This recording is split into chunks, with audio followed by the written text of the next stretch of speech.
Hello learners of all ages, my name is Mr. Montgomery. I teach 4th and 5th grade math, and today we're going to be talking about quadrilaterals.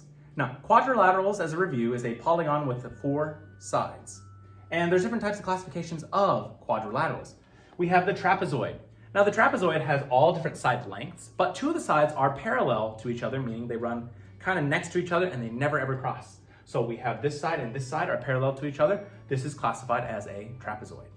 When it comes to a parallelogram has 2 sets of parallel lines. You see that they have one set of parallel lines going this way, another set of parallel lines going this way. That would be considered a parallelogram. A rhombus is a parallelogram, has all those qualities, but all the side lengths are the same. You can see that all 4 side lengths have 1 tick, meaning they're all the same, but they have 2 sets of parallel lines. One set going this way, one set going this way. A rectangle is a parallelogram, but it has 4 right angles. 2 sets of parallel lines, 4 right angles.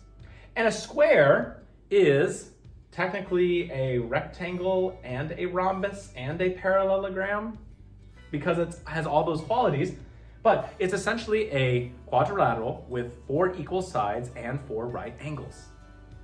And if a quadrilateral doesn't have any sort of parallel lines or the lengths of the sides equal, but it still is a 4-sided shape, it is classified as a quadrilateral. So one example might have a couple different shapes where you're supposed to distinguish if it is a certain type of classification of a quadrilateral. Our book says, which figures are rhombuses? So I'm looking at my first shape. Well, I know that a rhombus has all the sides that are equal.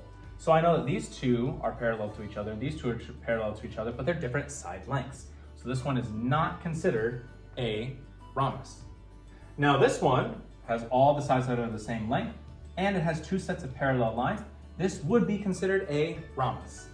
And the last shape, well, I have a line and a line and a line and a line. They're 2 parallel lines, but all these right angles, this would not be considered a rhombus. What would this be considered as? Yeah, this would be considered the same as the parallelogram. 2 parallel sides, no right angles. But this is also a rectangle because it has those 4 right angles, but a rectangle can also be classified as a parallelogram. All right, my 5th grade friends, if you take a look at page 261, you'll see that we're going to be doing practice problems 1 all the way through 6. The directions say write the name of the figure that best matches the description. Then match with the letter of that figure. Use each letter only once.